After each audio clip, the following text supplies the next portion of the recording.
bien.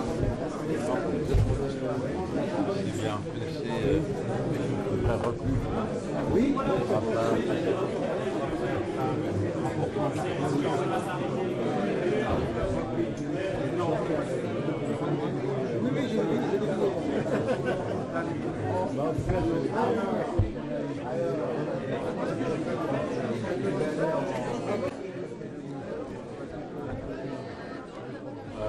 Est-ce que vous voulez commencer, Monsieur Etienne?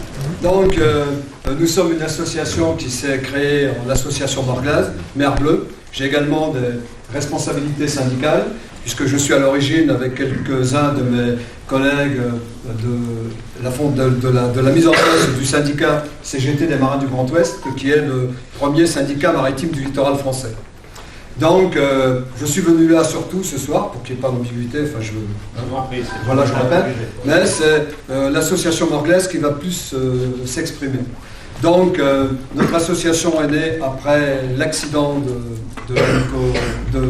de l'Erika, pardon, donc, où on a pensé que toutes les forces à la pointe de la Bretagne devaient se solidariser pour, c'est-à-dire d'abord des gens de tous les syndicats, de tous les partis politiques qui le souhaitaient, ou leurs représentants. Et donc, on a fait une force vive que l'on a transformée quelques années après en association Morglas.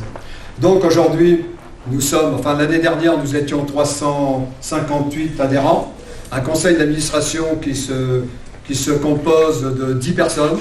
Parmi celles-ci, nous avons Patrick Poivre d'Arvor, qui est une véritable clé pour avoir accès aux médias. Nous avons également Françoise Gaille, qui est l'ancienne directrice du CNRS. Quand par exemple il a fallu que l'on s'exprime sur la pêche électrique, nous savions de quoi nous parlions parce que c'était vraiment une spécialiste, c'est une spécialiste du milieu marin. Nous avons également au conseil d'administration Laure Talonneau, ici présente, qui est vice-présidente et trésorière. Donc Laure Talonneau sur les ports bretons est notre sentinelle, en fait, qui nous rapporte lorsqu'il y a un accident sur un navire en escale dans un port breton, et il y en a souvent. Nous avons également Michel Desmarec, que plusieurs ici connaissent, qui est un scientifique de la mer. C'est lui qui, après l'accident de l'Amoco Cadiz, a plaidé à Chicago, oui c'est Chicago, oui, le dossier pour la partie écologique, disant que dans cette association vous avez des plombiers, vous avez des chômeurs, vous avez tout, et surtout nous fonctionnons sur l'ensemble des continents, c'est-à-dire que nous avons partout, tous les pays, des sentinelles qui nous ramènent les informations, ce qui nous permet d'avoir de gagner des combats pour les marins, pour l'environnement et pour la mer. Donc chacun cotise. Alors nous demandons à nos adhérents qui cotisent 17 € par an, non seulement de cotiser, parce que nous avons souhaité depuis le départ être financés par personne. Nous ne sommes financés que par nos adhérents et par quelques généreuses personnes qui de temps en temps nous payent un billet d'avion ou une chambre d'hôtel. C'est le prix de notre liberté en fait. Voilà. Donc il y a un avocat ici présent dans la salle qui peut témoigner que l'association, grâce à sa force, a remis en place l'article 79 du Code du travail maritime, par exemple, sur l'accident du travail embarqué. C'est important de le rappeler, en fait, parce que les armateurs, qui sont tous des gens très sympathiques, mais ont quand même tendance à vouloir transformer souvent les accidents du travail en accidents hors navigation. C'est-à-dire que la veuve, les orphelins, s'il y en a, perdent pratiquement la totalité de leurs droits. Donc nous avions, dans cette affaire, activé toutes nos forces. Nous avons également gagné, pour un marin-pêcheur de Concarneau, un jeune qui avait collé son poing dans la gueule dans une soirée un peu agitée à Concarneau, et donc qui a fait son lycée professionnel maritime, qui a été breveté, et parce qu'il avait une petite tâche sur son casier judiciaire, ne pouvait pas progresser dans la fonction. Donc là-dessus, nous sommes battus comme des chiens avec le syndicat CGT des marins de Concarneau. Nous avons gagné, et à l'unanimité, et c'est important de le rappeler, à l'unanimité dans les deux assemblées, on nous a donné raison. Ça, si vous voulez, ce sont de véritables avancées. Donc, j'avais préparé une feuille, mais bon, je ne vais pas vous la lire parce que ça va passer trop de temps. Donc, mais je vais quand même rappeler le transport maritime. Le transport maritime, en fait, c'est 90% des échanges mondiaux et c'est 80% des valeurs ajoutées mondiales. Je crois que parmi vous, il y a un candidat à l'Union européenne. Voilà. Donc, je crois que l'Union européenne, face à l'Organisation maritime internationale, ne montre pas suffisamment sa force. Non, mais bon. Donc, nous comptons sur vous, et nous avons exactement le même discours partout où nous allons, car nous sommes très sollicités, dans les lycées, dans les collèges, mais aussi dans les facultés, dans les écoles de commerce, pour expliquer en fait ce que nous voulons et ce que nous faisons. Donc, la flotte mondiale, c'est à peu près 1 800 000 marins. 1 800 000 marins, dont 4 sur 5 viennent de pays pauvres. Alors pourquoi aller chercher des marins dans les pays pauvres? Le raisonnement en fait est simple. C'est parce que ces marins, mais on est capable de les faire embarquer longtemps, on est capable de les faire embarquer sans contrat de travail, mais surtout, on est capable à un moment donné, et ça c'est le travail de Lord Talonneau de les défendre, de les abandonner le long d'un quai en faisant le choix de ne jamais les payer. Donc, nous, notre combat avec nos amis de l'association, et souvent les populations, parce que j'ai reconnu quelques-uns ici qui nous avaient aidés à militer, notamment sur un navire que nous avions bloqué dans le port de Douarnenez, l'Antigone Z, qui est resté pendant 2 mois. En fait, ces marins, ils sont abandonnés là. Donc nous, notre rôle, c'est par tous les moyens de faire parler, de devenir des rebelles, car notre association, c'est d'abord une association de rebelles. Même les personnalités que je vous ai citées tout à l'heure peuvent devenir parfois des rebelles. Donc, de gagner pour ces marins, de saisir l'outil d'exploitation de l'armateur en saisissant le bateau et en faisant, si possible, déconstruire au plus près. Nous sommes à l'origine, et nous sommes assez fiers de le rappeler, du chantier de déconstruction de vieux navires à Brest. Ce qui est pour nous un véritable succès, parce que ça a donné du boulot, personne n'y croyait. On avait eu la CCI, c'est quasiment normal, nous avons eu la CCI et la municipalité de Brest contre nous, parce que, bien entendu, ce chantier, on n'en voulait pas. C'est vrai qu'il est préférable d'envoyer ces déchets faire traiter en Afrique, en Asie ou ailleurs. Voilà. Ce que bien entendu, nous refusons. Donc, je vais vous rappeler quelques chiffres rapidement quand même. Alors, le transport maritime, c'est la première activité internationale, y compris avant les banques. Peut-être que vous ne le saviez pas, mais voilà. C'est pour d'autres raisons. Voilà, bon. Donc, le transport maritime est une véritable force, en fait. Le transport maritime peut tout se permettre parce que les navires, 95% de la flotte mondiale aujourd'hui, sont sous pavillon de complaisance, sous pavillon économique, c'est-à-dire aucun droit pour personne, le seul droit pour l'armateur de récupérer le maximum d'argent. Pour vous montrer la puissance et la force du transport maritime à travers le monde, en 2014, les flux de marchandises représentaient 10 milliards de tonnes de marchandises déclarées. Parce que dans ce milieu, dans ce milieu, il faut toujours être très prudent. Quand vous parlez du nombre de marins, quand vous parlez du tonnage transporté, et en 2025, il est prévu 16 milliards de tonnes transportées. Donc c'est ça la puissance en fait du transport maritime. Par comparaison, le fret aérien ne transporte, lui, que 2 millions de tonnes de marchandises. 2 millions, 12 milliards. Voilà. Donc, la France, quant à elle, ne représente que 500 millions de tonnes de marchandises transportées, alors que la France a été pendant très longtemps l'une des premières puissances maritimes mondiales. Hors flotte militaire, bien entendu. Nous parlons que de la flotte marchande.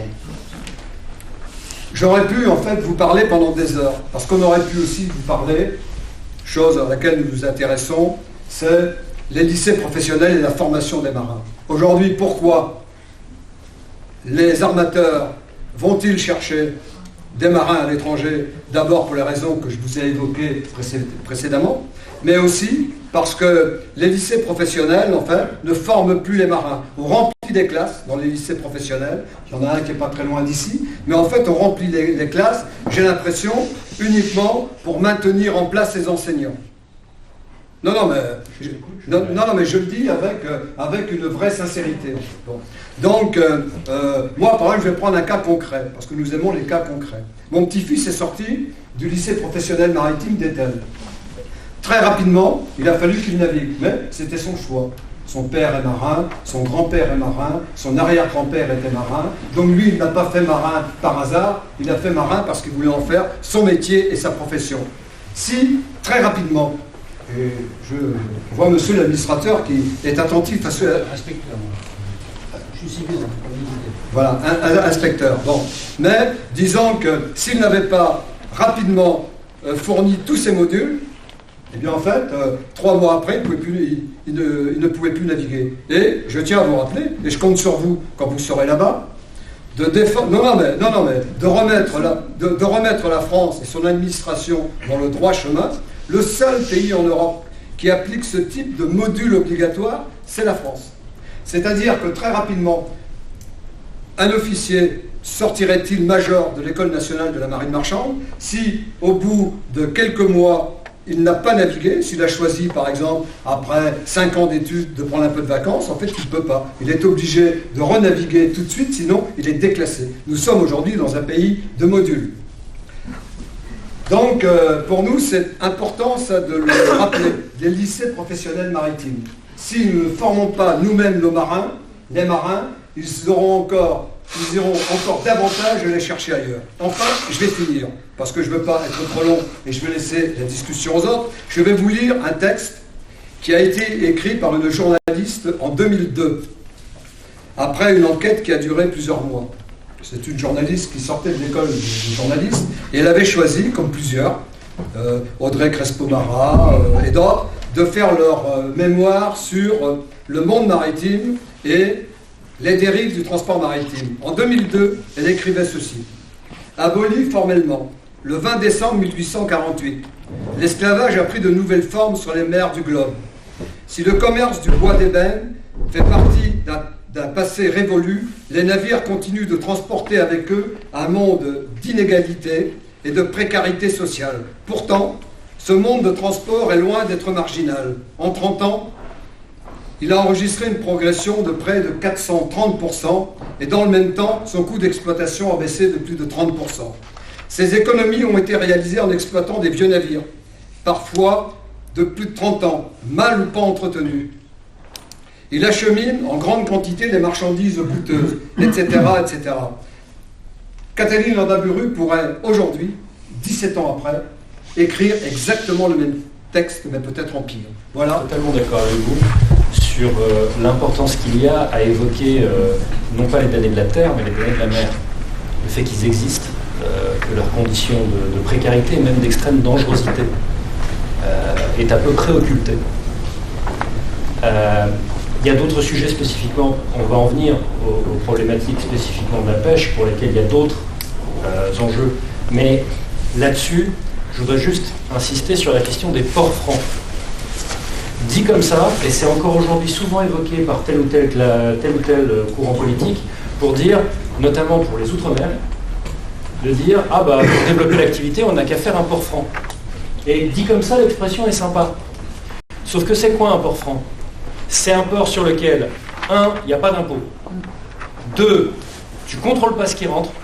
3, tu ne contrôles pas ce qui sort. Et c'est pour ça que je vous disais pourquoi j'étais au courant d'un certain nombre d'éléments que vous évoquiez, parce qu'il se trouve que j'ai écrit un bouquin qui s'appelle La mondialisation malheureuse. Et il y a un chapitre entier sur ces questions-là, parce qu'il se passe des choses absolument épouvantables, notamment, regardez les grandes routes des grands trafics de drogue, d'armes, etc. Vous allez trouver sur le trajet un port franc. Il y a des ports francs dans un certain nombre d'îles à la hauteur du golfe du Mexique. Vous avez des ports francs au nord et au sud du golfe du Mexique qui permettent quoi ? Qui permettent de faciliter le transit de drogue. Vous avez le triangle d'or, vous avez un certain nombre de trafics de drogue depuis des décennies. Eh bien, vous arrivez à un certain nombre de ports francs qui facilitent le fait que ça transite et que ça puisse ensuite se répandre. Vous avez des ports francs en plein milieu de l'Europe. Hambourg est un port franc. Donc je ne sais pas ce qui rentre et ce qui sort d'Hambourg. C'est un port franc. Vous voyez ? Donc c'est juste pour vous dire qu'il y a ces problèmes-là. Et puis il y a un autre problème, vous le disiez tout à l'heure, sur attention, vous faisiez la distinction entre vous insistiez sur le fait que le tonnage, pardon, pas le tonnage, c'est pas le tonnage, les tonnes transportées, deux choses différentes. Les tonnes transportées, il faut faire attention, c'est comme le black, là on vous parle des tonnes déclarées. Oui, effectivement, parce que les ports sont en concurrence les uns avec les autres, on les met en concurrence les uns avec les autres. Et parmi les critères de concurrence, il y a quoi? Il y a la rapidité du déchargement. Donc si vous êtes douanier et que vous vous occupez d'un port, et qui vous prend l'envie de faire très rigoureusement votre travail de lutte contre les trafics, et la contrebande et les trafics pire encore, et qui vous prend donc l'envie de vraiment mettre avec le peu de ressources humaines que vous avez, puisque ça baisse, enfin, c'est pas à niveau, mettons qu'ils vous prennent l'envie de vraiment désosser sérieusement un navire, parce que vous soupçonnez qu'il y a des trafics très réguliers sur cette liaison-là. Et il y en a, et ils les connaissent. Et si vous commencez à le faire, vous allez provoquer sur votre port un embouteillage de 4 ou 5 heures minimum. Et là, vous allez recevoir 3 coups de fil. Le premier coup de fil que vous allez recevoir, c'est le coup de fil de l'autorité portuaire qui vous dit que vous êtes en train de lui faire un embouteillage dans le port, ce qui nuit à sa compétitivité économique. Ça, c'est le premier coup de fil. Le deuxième coup de fil, ça va être l'ambassade, qui vous dit que vous portez atteinte à la qualité des relations commerciales maritimes entre vos deux grands pays. Et le troisième, c'est le gouvernement, pour vous dire d'arrêter immédiatement vos conneries. Voilà. Je le dis parce que, comment dire, ce ne sont pas des scènes théoriques que je vous raconte. Ça s'est passé comme ça à plusieurs reprises, notamment, par exemple, au port de Marseille. C'est du vécu, mais vous l'avez sans doute vu ailleurs.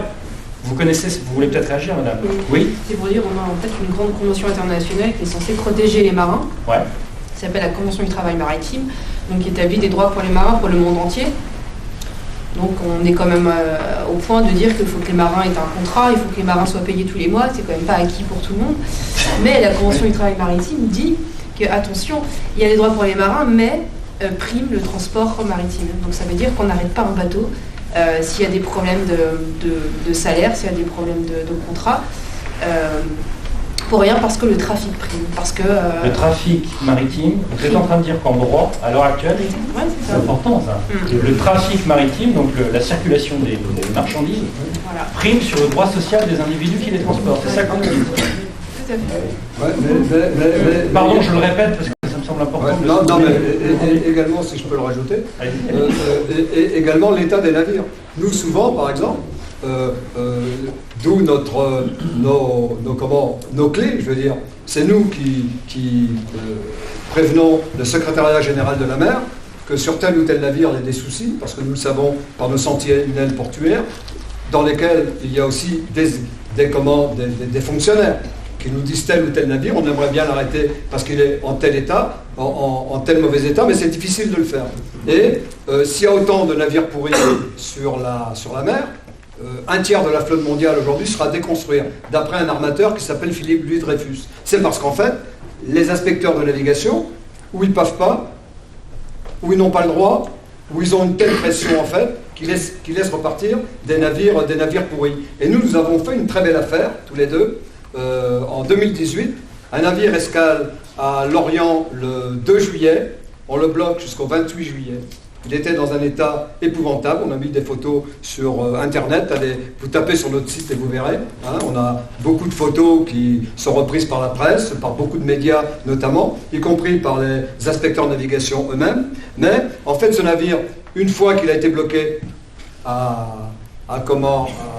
Lorient, on l'a laissé repartir sous un futile prétexte. Il est resté sur rade de La Rochelle pendant 15 jours, donc on s'est inquiété de savoir si les marins pouvaient toujours consommer. Ça a fait l'objet de plusieurs 20 heures en fait, hein, parce que de ce côté-là nous sommes aussi assez bien servis et nous avons bien compris que c'est un bon instrument. Hein. Donc le navire a quitté La Rochelle parce que la France n'en voulait plus et il a été refusé en escale à Casablanca. Ça veut dire que le navire devait être pourri. Depuis, il est blacklisté parce que nous avons responsabilisé tous les affréteurs mondiaux et les assureurs mondiaux en les mettant face à leurs responsabilités. C'est-à-dire en leur disant, ce navire il est pourri, si vous l'affrétez, vous serez responsable. Et donc depuis, ce navire n'a pas travaillé une seule journée et nous sommes assez contents de ça parce qu'il va être dirigé vers un chantier de déconstruction de navires. Et moi je reste persuadé que quand on milite quand on milite fort, quand on croit à ce que l'on dit et à ce que l'on fait, parfois on gagne. René-Pierre Chevert, donc je suis du coin ici et je suis vice-président de Pêche et Développement. C'est une association qui est à Lorient. Mais je vais laisser Alain, le président, s'occuper des histoires internationales et de l'accaparement des océans. En tant que local de l'étape, je vais plutôt parler de la pêche et puis du Brexit. Puisque, comme on m'a invité à venir ici, je me suis repenché un peu sur ces histoires-là, que j'avais un peu délaissées dans la mesure où je suis en retraite après avoir travaillé 42 ans au port du Guil comme secrétaire général du comité des pêches. J'avais délaissé un peu ça, mais je m'y suis remis les jours passés là. Et donc, ce qu'il faut bien comprendre quand on est pêcheur dans une petite région comme ici, c'est qu'il y a énormément d'argent qui transite par le port. Le port du Guil, lui tout seul, il a un chiffre d'affaires à la première vente de plus de 70 millions d'euros chaque année. C'est-à-dire les caisses de criée que l'on met sur le carreau de la criée du Guil rapportent ça directement aux pêcheurs, aux bateaux, et innervent toute l'économie locale. Ensuite, c'est racheté par les marailleurs qui le revendent à peu près le double. C'est pas scandaleux en soi, hein. Il faut qu'il rembourse les bateaux et puis qu'il fasse son travail, etc. Donc ça fait de nouveau 140, 150 millions d'euros qui sont distribués dans le secteur. C'est énorme. On ne se rend pas bien compte, mais il n'y a aucune usine. Il n'y a personne qui est capable de fournir cet argent-là en ce moment. Ici, personne. Il ne faut jamais perdre de vue ce truc-là. Et si je passe au niveau du Finistère, on n'arrive non plus à 70 millions d'euros comme au Guil, mais à 158, 160, ce qui nous amène pas loin de 500 après la deuxième vente. C'est absolument colossal. Or, c'est remis en question lourdement par le Brexit, auquel, très honnêtement, on ne croyait pas trop. En 2014, 2015, enfin bref, avant que ça n'arrive. Et malheureusement, qui devient plus qu'anxiogène dans la mesure où le 29 mars, c'est-à-dire dans un mois, un peu plus, on saura si c'est un Brexit dur ou discuté. Mais très honnêtement, enfin, je ne sais pas qui est capable de lire ce qui va se passer, mais en tout cas, nous, au niveau de la pêche, on est dans le brouillard total. J'ai interviewé avant de venir mes anciens présidents ou les présidents actuels du comité départemental, du comité régional, etc., puisque on fait une petite opinion. Ils nagent. Tout le monde nage. Alors c'est à un mois de la sortie, c'est quand même très... Enfin, moi, en 40 ans, j'ai jamais vécu de situation de ce type-là. Jamais. Des problèmes, on a eu, plus je pourrais écrire mes mémoires, je ne sais pas si je vais assez de temps, mais bon, mais jamais il y a eu un problème de ce niveau-là. Jamais. Et c'est très difficile de se faire une opinion, hein, puisque je rappelle que nous, Européens, on pêche quand même 800 000 tonnes dans les eaux anglaises, et les Anglais, en contrepartie, pêchent à peine 90 000 dans les autres eaux. C'est-à-dire qu'en termes de négo et de... on n'a pas la main, quoi. En gros, il y a 30% des captures françaises qui sont faites au-dessus, nous on dit ça au-dessus de la médiane, c'est-à-dire la séparation des 200 000 entre les côtes anglaises et françaises. 50% en gros, hein, puisque chaque bateau est différent, des bateaux bretons. Et si j'arrive au Finistère, ça dépend, si je suis à Roscoff, ça peut être 80%, mais si je suis au Guil, ça peut être 30 ou 40%, ça dépend si on travaille plutôt sur les côtes anglaises ou plutôt dans l'ouest, c'est pas pareil. Mais on sera impacté quand même Imaginez un chiffre d'affaires impacté de 30%, c'est l'entreprise qui capote de toute façon. Que ce soit 80 ou 30, c'est pareil, hein. Ça capote. Il n'y a pas que ça, il y a un effet domino extrêmement violent qui risque de se passer, puisque le problème il commence dans les Hauts-de-France, voire même chez les Hollandais ou les Belges. Forcément, s'ils n'ont plus accès, eux non plus, aux eaux anglaises, il faudra bien, dans un premier temps, qu'ils essayent de se diriger quelque part. En gros, ils vont suivre la Manche, arriver chez les Normands, puis au Nord-Bretagne, puis dans l'Ouest, puis chez les Irlandais, puis dans le Golfe, là-bas, pour finir. Et donc, cet effet domino-là sera quand même très dur. On l'a vécu plusieurs fois pour des babioles. Par exemple, des contrôleurs britanniques qui étaient trop perfectionnistes, on va dire. Ça arrive. Bon, inévitablement, vous voyez qu'il y avait tout un pan de la flottille qui sortait de la médiane. Hein. C'est-à-dire qu'on n'a pas besoin de faire un Brexit pour embêter les pêcheurs. Hein. C'est plein de solutions, y compris administratives.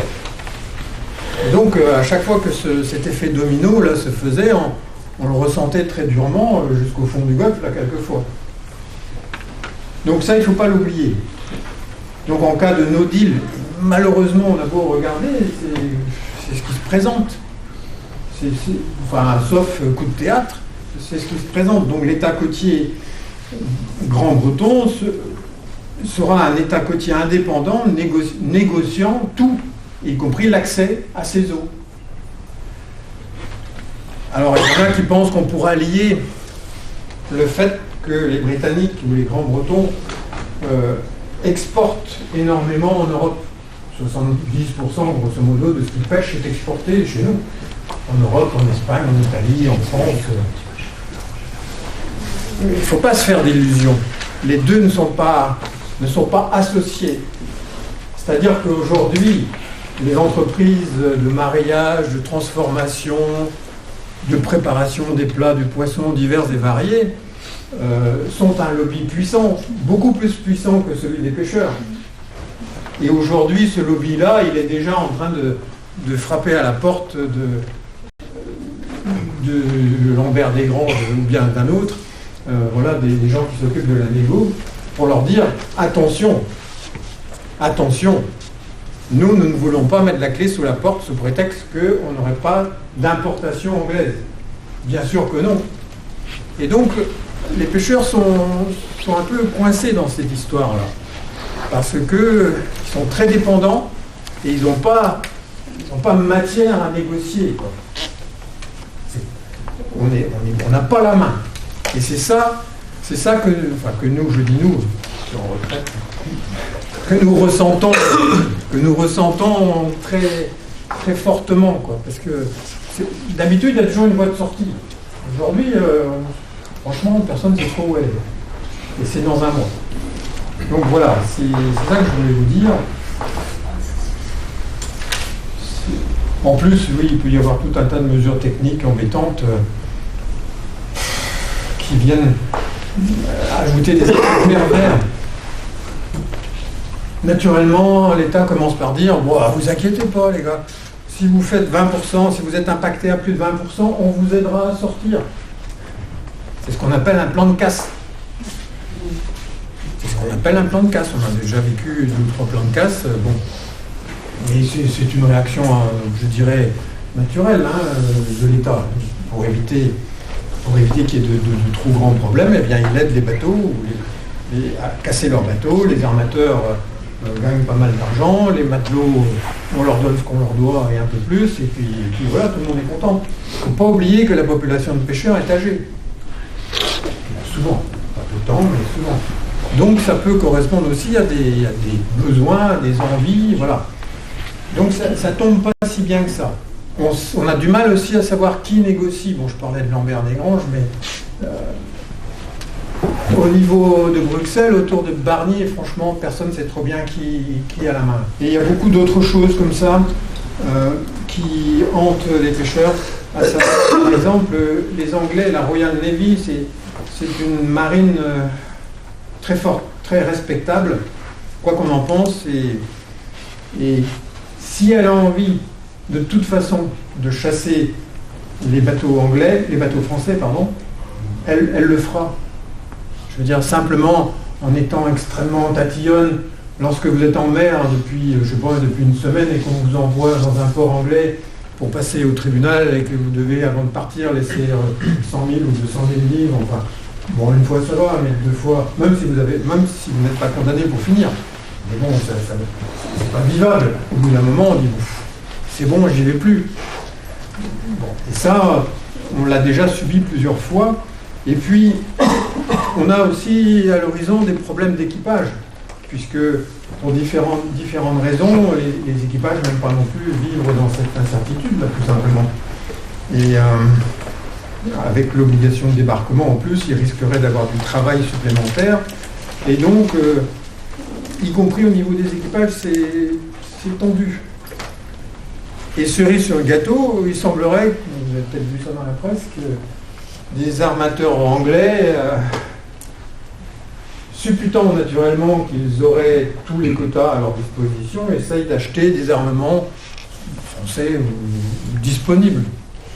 Bon, c'est peut-être de l'intox, peut-être vrai, mais bon, on voit, je veux dire, le contexte de ce Brexit-là, il est anxiogène, quoi, et pas pour rire ce coup-ci.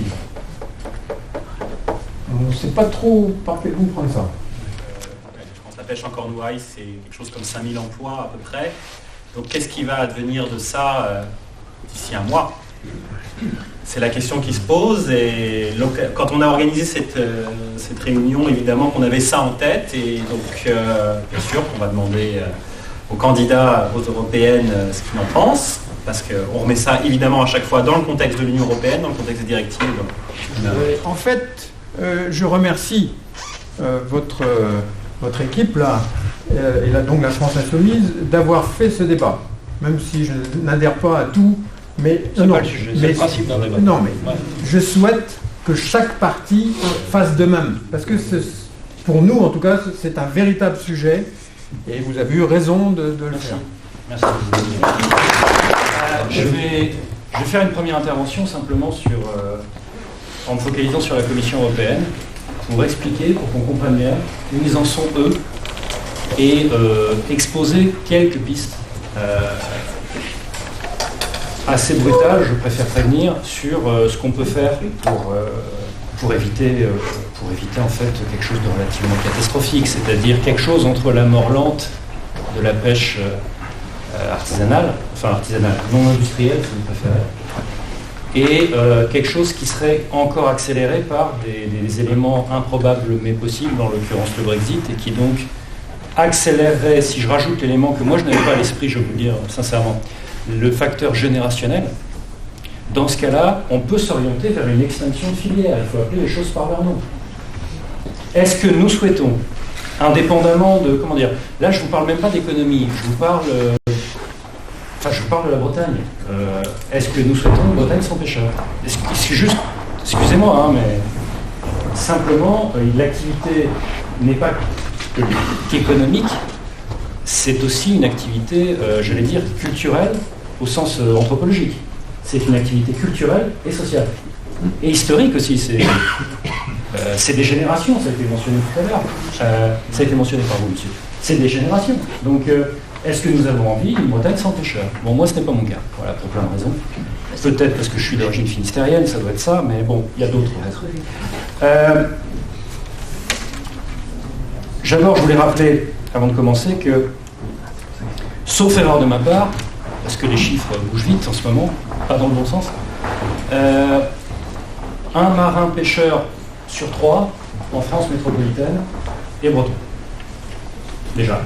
Pour qu'on sache pourquoi un débat, enfin si la France Insoumise devait organiser un débat sur l'avenir de la pêche dans le contexte des enjeux européens, on ne pouvait le faire qu'en Bretagne.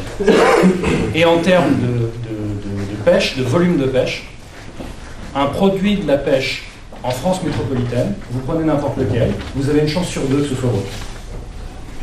Ce qui vous donne une idée, accessoirement, de la productivité comparée de la pêche bretonne par rapport aux autres. C'est aussi ça qu'il faut avoir à l'esprit. Je le signale. J'en viens à la Commission européenne. Je parlerai éventuellement, si ça vous intéresse, d'autres sujets, comme par exemple... Bon, tiens, je vais le faire maintenant. Vous savez, c'est l'histoire de dumping social, mais une forme particulière de dumping social qui est le dumping social à domicile. C'est-à-dire, vous avez des gens qui sont des travailleurs eux-mêmes exploités et n'ayant pas la nationalité française, et qui sont prêts, du fait des habitudes, pardon de le dire comme ça, mais des habitudes de niveau de salaire beaucoup plus bas, et donc des habitudes de surcroît d'exploitation, sont prêts à accepter des salaires beaucoup plus bas. Alors l'Union européenne est allée jusqu'à légaliser ça avec le système dont vous avez entendu parler, qui est les travailleurs détachés. Mais si vous demandez aux marins pêcheurs, ils vont vous dire que c'est un problème qu'ils ont connu plutôt avant les autres. Je m'explique. En 2006, donc on est avant la directive des travailleurs détachés qui touche tous les domaines, on est d'accord. Là, je vous parle de 2006. En 2006, a été autorisé en France d'avoir les 2/3 de l'équipage d'un navire français qui ne soit pas de nationalité française. Et il fallait, attention, que le capitaine et le second soient de nationalité française. Ça veut dire quoi? Ça veut dire que vous êtes... Si, il y avait déjà ça. Non, c'est depuis 87. Non, de 2006, c'est ces chiffres-là. Mais derrière, à peine 2 ans plus tard, ils ont encore dégradé les quotas. Non, mais je dis juste, le système existe depuis plus longtemps, je suis d'accord avec vous. 87. Oui, le système existe, mais ils l'ont accéléré dans les années 2000, c'est ça que je dis. Et à l'heure où je vous parle, en fait, depuis 2015, c'est là que je veux en venir, vous n'avez même plus besoin d'être de nationalité française pour être sur un navire français, c'est terminé. Qu'est-ce que ça veut dire? Ça veut dire que les nationalités progressivement sur les navires changent. Les navires à équipage, entendez-moi bien. Mais ça veut dire quoi aussi? On ne va pas se raconter des histoires. Ça veut dire aussi que les salaires sont tirés vers le bas. Non pas, parce que après tout, les gens viennent bosser là où il y a du boulot. Moi, c'est quelque chose, quelles que soient les frontières, c'est quelque chose, j'ai pas de problème avec ça. Mais là, il s'agit, entendez-le bien, d'une évolution des règles, d'une évolution des lois pour encourager le dumping social. À ma connaissance, la loi n'est pas censée servir à ça. Vous voyez? Donc là, je voulais quand même souligner cette chose-là, c'est que dans le problème de l'écrasement des salaires des marins pêcheurs, quand ils sont pas auto-exploitants, ou auto-exploités, on pourrait dire d'ailleurs, mais c'est un autre sujet, pas de cadence, mais quand c'est pas ça, eh bien, c'est à ça qu'on a affaire. Une entreprise organisée d'écrasement des rémunérations des équipages, en jouant sur ces règles-là. La Commission européenne, il faut quand même que je vous en parle. D'abord, tous les rapports de la Commission européenne sur l'avenir de la pêche sont obsédés par 1, l'augmentation de la rentabilité, et 2, l'augmentation de la productivité. Mais, et ça il faut l'avoir en tête, dans leurs rapports les plus marquants, je pense en particulier pour ceux qui aiment, je pense en particulier au livre vert de 2009, qui est assez assommant, pas au sens ennuyeux, encore que c'est rébarbatif à lire, parce que je vous vois hocher la tête. Je vois que vous connaissez aussi la Vulgate de la Commission européenne, c'est une langue assez particulière. Bon. Et donc, dans leur Vulgate, ils vous disent qu'il faut augmenter la rentabilité et la productivité. Mais, entendez-le bien, vous allez voir, le raisonnement est diabolique. Mais, il faut, attention, ne pas... Il y a déjà un problème de surpêche, donc il ne faut pas augmenter les quantités pêchées. Alors, dit comme ça semble ne pas tenir debout, ce que je vous dis. Mais vous allez voir ce qu'il y a derrière. J'en vois déjà, manifestement ils connaissent, je vois là dans les expressions qu'ils voient où je veux en venir. C'est que si vous devez augmenter la rentabilité et la productivité, mais sans augmenter les quantités pêchées, ça veut dire quoi? Ça veut dire que ce qu'ils recommandent, c'est d'augmenter les cadences et d'écraser les salaires. C'est ça que fait la Commission européenne aux pêcheurs. Et, conséquence dégueulasse dans la conséquence dégueulasse, parce qu'il faut raisonner aussi sur la tension entre la pêche industrielle et la pêche artisanale. Enfin, artisanale. Oui, artisanale au sens l'artisan, pas au sens d'opérer. Bon. Donc, c'est que les économies d'échelle, en écrasant les cadences et en écrasant les rémunérations, vous pouvez le faire à partir d'un certain volume, enfin d'une certaine taille d'équipage. Vous voyez? Mais plus votre exploitation est petite, moins c'est possible. En fait, si vous, par exemple, dans le cas extrême, si vous êtes tout seul, vous ne pouvez pas le faire, par définition. Bien. Donc ça veut dire quoi? Ça veut dire qu'en ayant ça comme proposition d'orientation générale de l'évolution de la pêche, la Commission européenne programme le fait de faire crever à petit feu la pêche non industrielle. Et je ne suis pas là en train de faire une accusation en l'air. Je viens de simplement vous dérouler les conséquences mécaniques de leur orientation. Et vous savez quoi? C'est marrant parce qu'ils sont allés jusqu'à vous mettre ça quasiment noir sur blanc. Je cite, mettre, et alors, encore une fois, c'est de la langue Commission européenne, donc pardon, hein, mais c'est écrit comme ça. Toujours le livre vert 2009. Hein.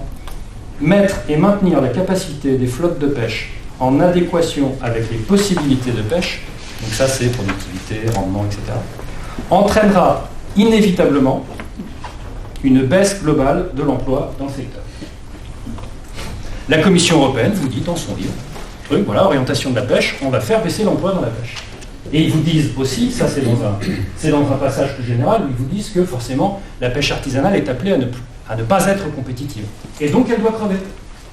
Pourquoi je vous dis elle doit crever selon la Commission européenne? Parce que dans les mêmes documents, la Commission européenne vous explique que le problème principal de la situation de la pêche, alors c'est pas la casse sociale, c'est pas les damnés de la mer, c'est pas la surpêche, c'est pas l'épuisement des ressources halieutiques, c'est pas le chalutage qui arrive à un niveau tel que quand si vous avez le plaisir bizarre d'aller en plongée, vous allez voir des sillons comme vous avez labouré les fonds marins. C'est ça que vous voyez. Non, le problème c'est que la pêche, selon la Commission européenne, n'est pas suffisamment autorégulée par le marché. C'est ça la grande priorité. C'est trop dépendant à l'argent public. Et donc vous voyez venir le problème quand on vous dit ça. On vous dit que, on coupe progressivement les subventions pour le renouvellement de la flotte, alors que c'est un enjeu aussi, y compris écologique. Hein. Alors c'est un enjeu en termes de dangerosité, parce que vous le disiez, monsieur, il y a un certain nombre de navires qui sont dangereux. Il y a un navire qui coule tous les 3 jours sur les océans. Voilà, donc il y a un problème, donc c'est pas juste du luxe de moderniser les flottes. C'est un enjeu écolo aussi, parce que ça permet de consommer moins, de polluer moins aussi, et d'avoir aussi un renouvellement de l'équipement qui soit sur des préoccupations écologiques. Ça nous permet de faire d'une pierre deux coups. Sauf que, il est question pour la Commission européenne, c'est pas juste une ligne dans l'air, c'est leurs orientations. Il est question de considérer finalement que les subventions publiques c'est une espèce de drogue malsaine, et que donc on va les désintoxiquer pour les mettre dans la pureté. Et la pureté c'est quoi? C'est la loi de la jungle, c'est-à-dire le marché autorégulé, c'est-à-dire donc la pêche artisanale, compte tenu des priorités de l'humanité. Si on suit les recommandations de la Commission européenne, ça ne peut que mal finir pour eux, c'est pas possible autrement. Ça, en plus de ce qui a été décrit tout à l'heure, et auquel malheureusement je souscris complètement, qui est l'iceberg du Brexit. Bon. Ça va l'ambiance? C'est bon? Il y a un autre point sur lequel je voulais insister. Pardonnez-moi, c'est un peu technique, mais je suis obligé de... C'est la question du zéro rejet. C'est un vrai sujet. En fait, ça a l'air d'être un enjeu de préoccupation environnementale, mais en vrai, c'est une mesure, c'est un coup de lobbying vachement bien réussi, il faut le dire, de la part de certains pays scandinaves, filière pêche, pour avoir un avantage concurrentiel sur la pêche notamment française. Je m'explique. La Commission européenne a fait adopter, elle ne décide pas entièrement toute seule non plus, un objectif de fin des rejets. D'ailleurs, ça doit être, je crois que c'est cette année que ça doit être fait, mais à mon avis, on n'y est pas. Moi, à ma connaissance, on n'y est pas, hein, mais c'était censé la fin des rejets. Oui. Non, mais je parle pas de la date, je parle de l'application effective. Je suis pas sûr. C'est ça que je dis. Voilà, mais effectivement, c'est pour 2019. Là, je suis d'accord. L'idée, c'est que il faut, en fait, vous avez de la pêche ciblée, plus ou moins. Et elle peut être pas du tout ciblée, elle peut être très très ciblée. Et donc, en fonction de où vous êtes entre ces deux extrêmes, vous allez avoir plus ou moins de poissons qu'une fois pêchés, vous allez rejeter un œuf. Bien. Et là, l'idée, c'est de mettre en place un nouveau système qui fait qu'il ne faut rien rejeter pendant votre sortie de pêche. Vous ne devez rien rejeter. Pourquoi? Pour amener tout ça à quai. Et qu'ensuite les autorités compétentes puissent mesurer de manière précise la totalité de ce qui a été pêché, y compris ce dont vous-même vous ne voulez pas. D'accord? Bon. Ça a l'air, vu comme ça a l'air d'une bonne idée. Parce que, en gros, c'est un encouragement, en faisant chier les gens, il faut dire ce qui est, à adopter le plus vite possible des méthodes de pêche les plus ciblées possibles pour réduire au maximum les poissons qu'on va pêcher, alors qu'ensuite c'est pour les rejeter dans la mer.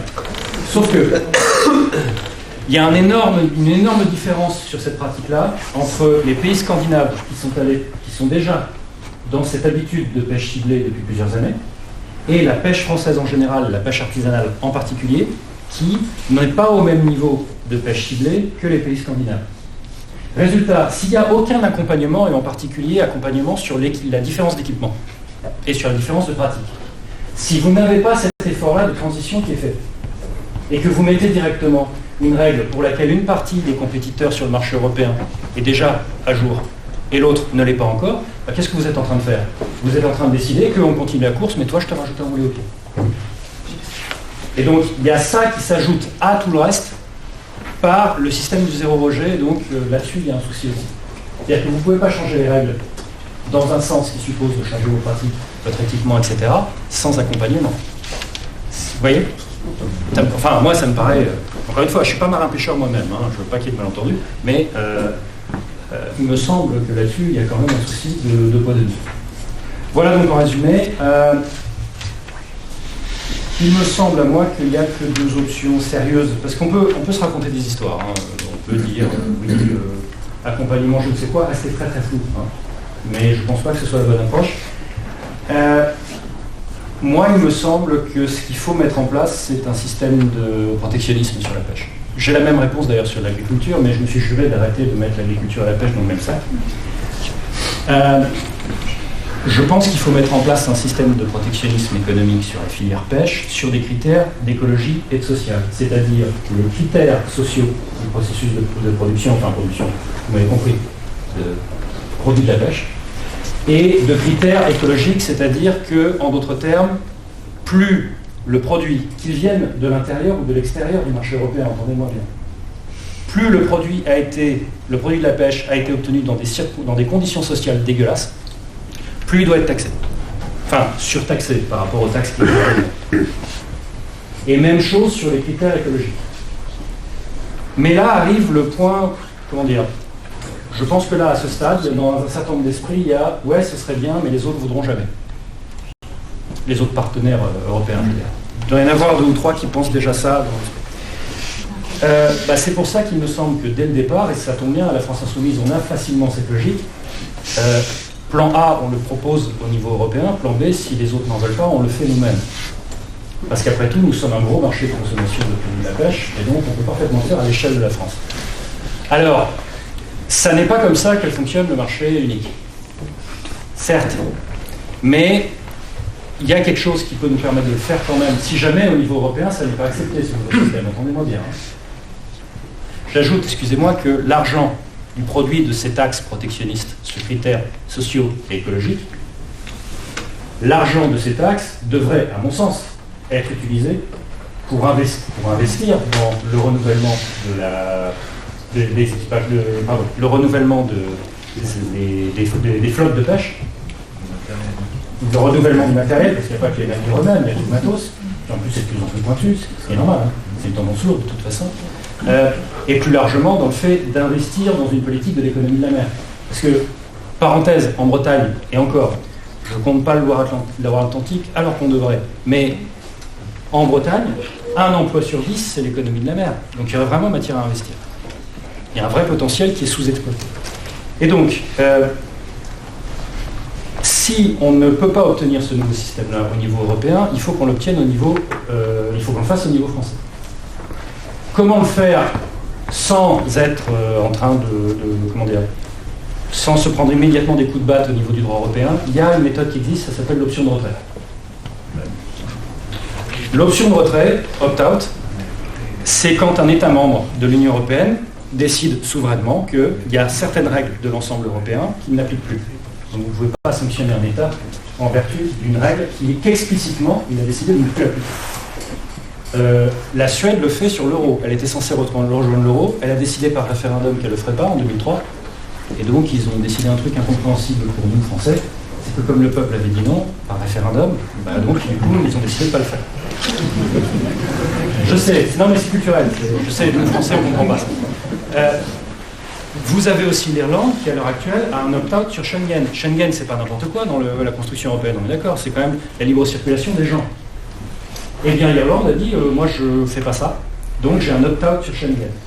Je pourrais vous multiplier les exemples. Le droit social, c'est pas rien. Le Royaume-Uni, on en a parlé tout à l'heure, beaucoup du Royaume-Uni. le Royaume-Uni, à un moment donné, pour vous montrer que c'est vraiment à la carte en réalité l'Union européenne, contrairement à ce qu'on nous raconte. C'est pas juste qu'il y a un bloc et puis maintenant on va te gaver comme une oie, ce qui est un truc à pas faire en soi d'ailleurs, mais c'est un autre sujet.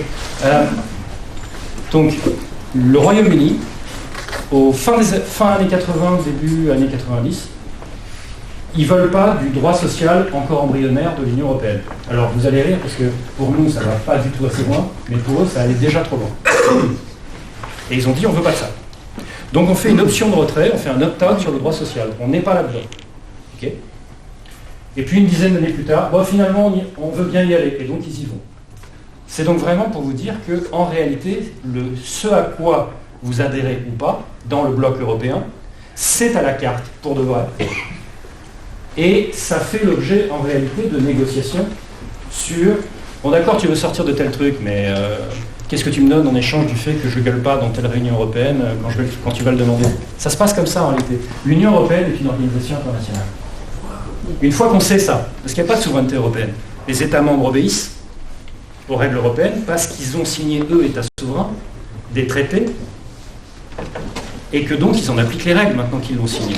Il n'y a pas de souveraineté européenne. Vous voyez? C'est important ça. Et donc l'Union européenne, il faut se rentrer ça dans le crâne malgré le bourrage de crâne sur les États-Unis d'Europe. L'Union européenne, elle est organisée sur des traités que les États membres ont signés et donc ils en appliquent les règles qui relèvent du droit international. L'Union européenne est une organisation internationale. Une fois que vous avez ça en tête, ça devient tout de suite évident que ce que vous suivez ou pas dépend de négociations et que vous avez toujours un droit de retrait. Comme dans n'importe quel traité d'ailleurs. Vous voyez? Et la preuve en est, encore une fois, c'est pas un truc théorique où on vous dit alors attendez, on a repéré une faille, c'est un truc de dingue, vous allez voir, on va le tenter. Non, non, ça existe déjà. C'est important à avoir respect. Donc voilà, à mon avis, d'une part, l'étendue du problème posé par la Commission européenne dans sa vision des choses, et d'autre part, les mesures, à mon avis, urgentes, en tout cas si on veut continuer à avoir, encore une fois, si on veut encore avoir des pêcheurs. On peut vouloir un avenir, ça m'étonnerait, mais on peut vouloir un avenir dans lequel la pêche en tant que culture, en tant qu'univers social et en tant qu'histoire, bah, tout ça n'existe plus et vous avez juste des espèces de gigantesques, comment dire, des espèces de moissonneuses batteuses, excusez-moi de le dire comme ça peut vous sembler absurde, mais des espèces de moissonneuses batteuses flottantes gigantesques, et ce qu'on appelle la pêche, c'est ça. Et le reste a disparu. On peut souhaiter ça. Je ne pense pas que ce soit... Enfin, en tout cas, moi, c'est pas mon cas. Je n'ai pas l'impression que ce soit le cas des uns et des autres ici. Mais dans ce cas-là, il faut soit un protectionnisme européen envers la pêche, sur les critères écologiques et sociaux, soit un protectionnisme français par l'opt-out sur des critères écologiques et sociaux. Mais à mon avis, le reste, c'est soit du baratin, soit du...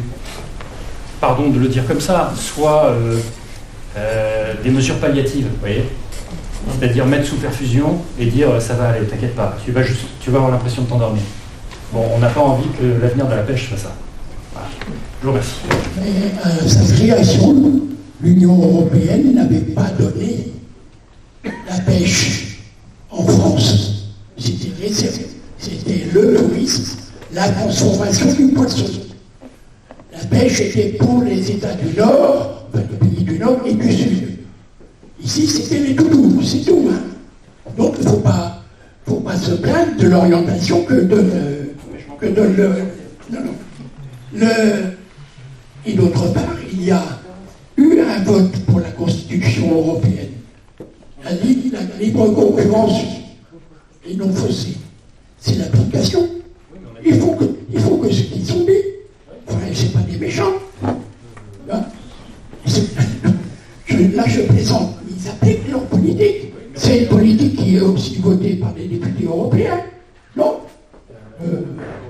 Non, il ne faut pas. Il faut pas. Ah, la Commission européenne, elle est nommée, c'est vrai, par on sait qui, mais c'est quand même une orientation. Alors, on peut dire vouloir sauvegarder la pêche en criant très fort au Bibilac, mais une fois qu'on est à Bruxelles ou à Strasbourg, net. Et il y a une autre question moi c'est la pêche électrique. La pêche électrique c'est aussi un danger pour les Hollandais vont, semble-t-il, ravager tout ce qu'il y a chez eux. L'Europe, pour employer des mots courts, a dit non, plus jamais de pêche électrique. Seulement la Commission, elle ne s'est jamais réunie pour acter cette décision. Et donc ils peuvent continuer tranquillement. Et y compris comme il n'y a plus un poiscaille là-haut, qu'est-ce qu'ils vont faire? Ils vont descendre. Il n'y a pas que le Brexit. Hein. Bon, le Brexit c'est beaucoup plus sérieux. Mais là, donc il me semble. Et quand on retrait, regardez un peu ce que l'Union européenne a fait de la Grèce. Parce qu'elle s'est retirée. Ça pose quand même question. Je suis le président actuel du collectif Pêche et Développement, qui a été créé il y a plus de 20 ans, à la suite de la crise des années 93-94, pour développer une réflexion sur les relations internationales dans le domaine de la pêche, puisque les gens avaient constaté, notamment ici, que si le poisson venait de l'étranger, c'est intéressant de discuter avec ceux qui pêchaient ce poisson aussi, et que l'opposition n'était pas vis-à-vis de ceux qui pêchaient. En plus, comme les poissons se Voilà. Mais bon, donc c'est dans ce contexte-là que le collectif a été créé. Je précise aussi qu'avec René Pierre, j'ai été pendant plus de 20 ans dans une organisation internationale qui s'appelle ICSF, International Collective in Support of Fish Workers, collectif international d'appui à la pêche artisanale, qui a été à l'origine du développement à la FAO des directives sur la protection de la pêche artisanale et de ce qu'on appelle la petite pêche. Bon, j'aurais beaucoup de choses à dire sur vos positions concernant justement cette affaire de la petite pêche, mais c'est peut-être pas le moment d'engager cette discussion. Je suis tout à fait d'accord avec l'analyse que vous avez faite sur la stratégie de la Commission européenne, avec quelques nuances sur la question des rejets. Dans le plan à partie, en vrai, je simplifie. Oui, sur la question des rejets, par exemple, bon, sans doute qu'il y a eu une pression des États du Nord, mais je pense que c'est d'abord essentiellement la pression de mouvements environnementalistes qui a poussé à travers des opérations publicitaires, enfin bon, on connaît leur méthode, et les moyens qu'ils ont mis pour convaincre les députés européens. Donc, c'est vrai que la question des rejets, c'est une question importante. Il faut savoir quand même que dans les pays du Nord, en Norvège, ils ont mis 25 ans avant de mettre en place, d'arriver à une gestion de la question des rejets, dans un contexte où, effectivement, les pêches sont naturellement ciblées parce qu'on est sur des stocks assez homogènes. Bon.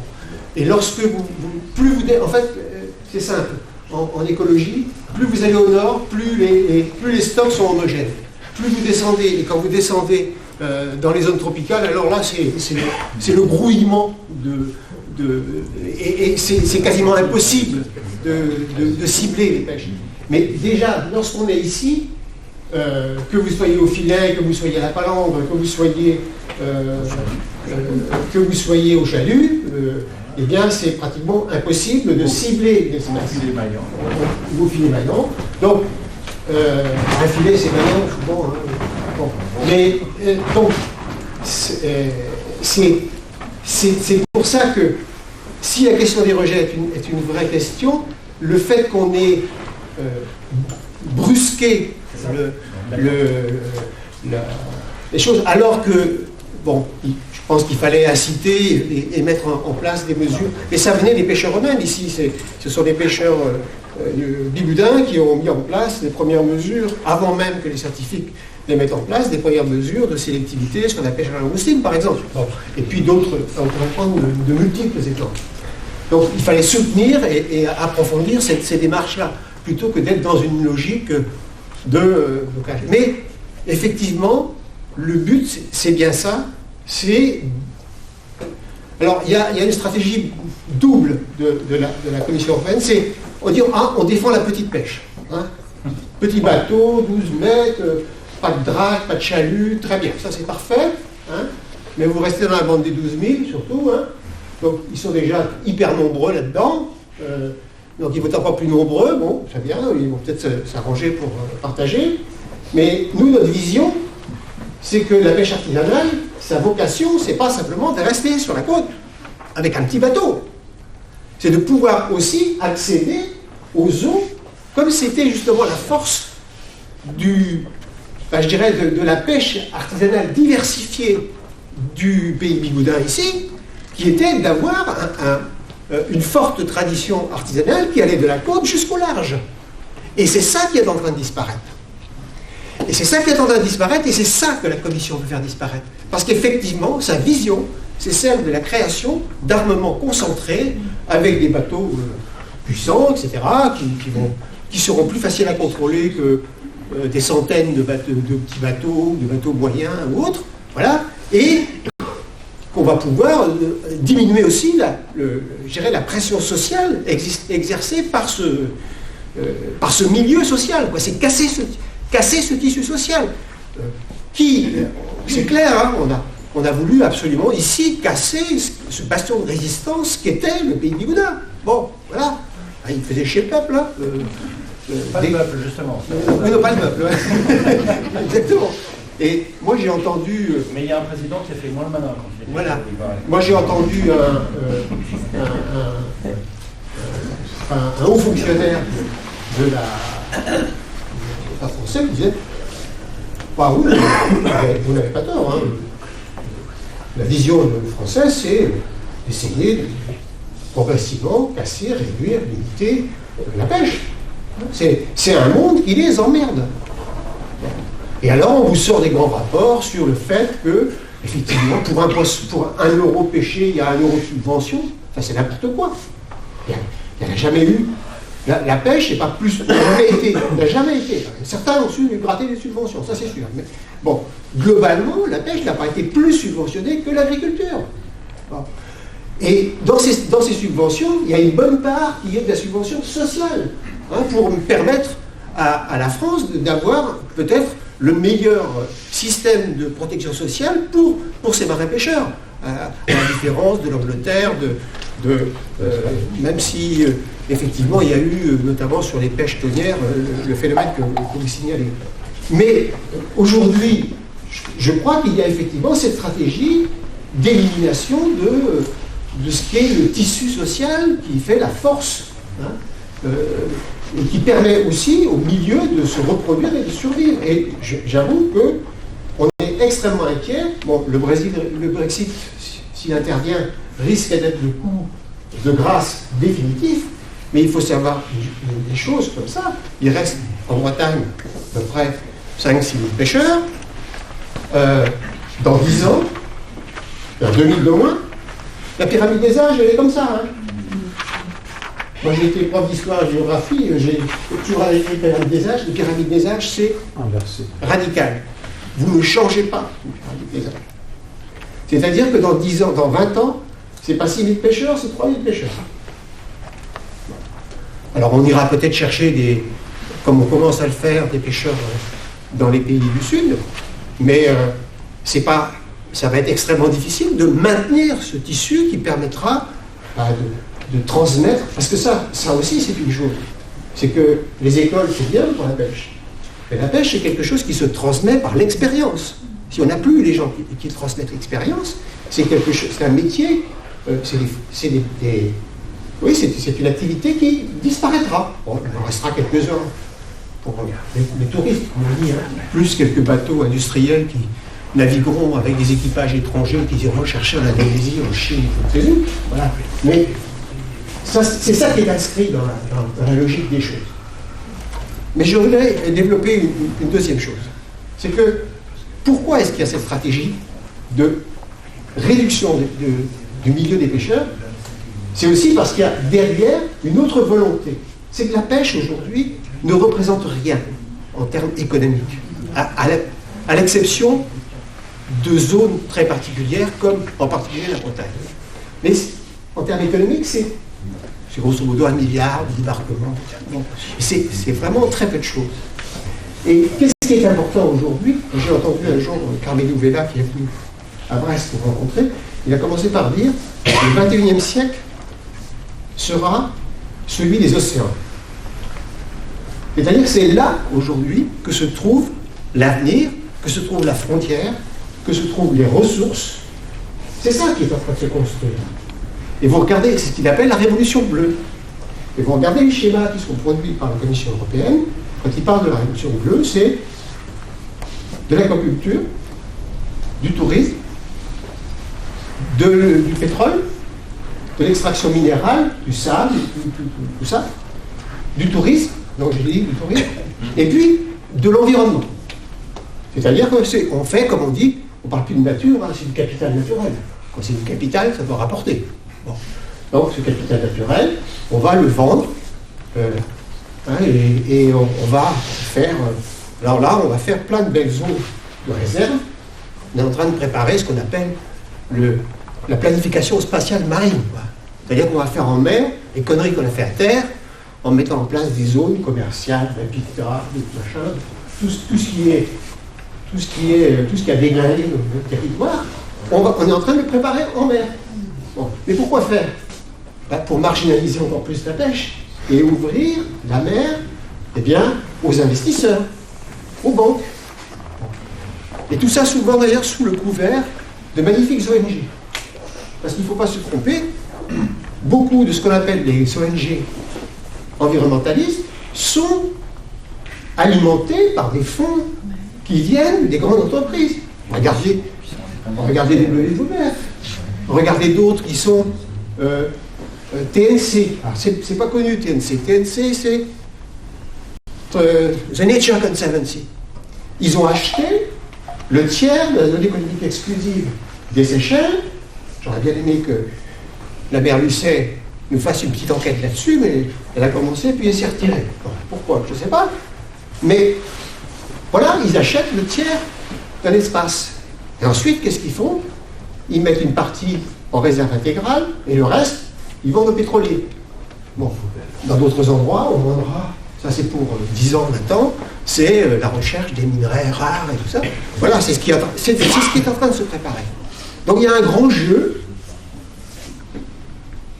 où la pêche est marginalisée. Pour garder cette révolution bleue européenne, la pêche, elle n'est nulle part. Elle est dans le secteur qu'on voit, je dirais, marginalisé, tandis que toutes les activités dont je vais parler, l'aquaculture et le reste, constituent l'avenir, parce que c'est là que le capital va trouver ses ressources. Voilà. Je ne vais pas faire preuve d'expertise devant autant d'experts du pays Goudin. Étant concarnois, donc je suis un ancien inspecteur d'affaires maritimes, mais je suis surtout citoyen et élu du conseil municipal de Concarneau, dans l'opposition d'ailleurs. Et je veux dire, j'ai assisté pendant les 15 dernières années à un naufrage de la pêche à Concarneau. La pêche industrielle qui a disparu, la pêche artisanale qui a disparu, la pêche tonnière qui a disparu. Et donc il nous reste effectivement, comme disait Michel Saint, la petite pêche côtière, autour des Guénans. Évidemment, c'est un vrai désastre. Hein. Alors, j'allais dire, c'est un désastre presque invisible, puisque un bateau de pêche qui s'envole, qui ne revient pas, ça, on ne le ressent pas comme ça. L'armement Nicode, 14 navires 33 mètres, l'armement de l'air, 14 bateaux de 33 mètres, faisait plus de 50% des Concarneau. Bon, évidemment, ça se voit. La petite pêche artisanale qui a disparu après, progressivement. Ça se voit pas non plus. Quand on regarde les chiffres, le Concarneau aujourd'hui fait moins que l'Erquy en débarquement. Donc le désastre est là. La pêche tonnière c'est pareil, l'armement tonnier, on a eu un reportage d'ailleurs sur la 2 sur l'armement tonnier. D'ailleurs on a dit dans le reportage que l'armement n'était plus Concarneau ni français, l'armement il a été racheté par des Hollandais. Donc voilà, alors en fait on est dans un système, j'allais dire, capitaliste et mondialisé. Et il faut en avoir conscience. Alors effectivement il y a un îlot de résistance ici encore au Guilvinec, qui est lié sans doute à l'histoire. Mais quand vous voyez par exemple qu'à Concarneau, tout le monde a lâché, la population n'a jamais bougé, etc. Les syndicats ils ont fait ce qu'ils ont pu, mais voilà. il y a vraiment de quoi s'inquiéter. Et c'est vrai qu'aujourd'hui, comme tu le disais, qu'est-ce qu'il y a derrière? Les enjeux sont planétaires. Il y a une vraie guerre aujourd'hui sur les protéines animales qui sont en train de s'engager. Et on voit bien que les grandes nations, la Chine, l'Inde, les États-Unis, ils veulent avoir la mainmise sur les ressources marines. Alors qu'est-ce qu'on peut faire, nous, ici, au Guilvinec, parce qu'il reste plus que le Guilvinec, finalement, je pense qu'il faut effectivement se mobiliser et prendre des mesures nationales de protection vitales. Parce que voilà. Parce que la Bretagne, sans le Pivigoutin au niveau de la pêche, c'est une Bretagne effectivement agricole, mais qui n'est plus maritime. Et ça va à l'encontre de l'histoire, tout simplement. Donc, moi, je vous appelle à la résistance. Et puis, vous pouvez compter sur moi. Je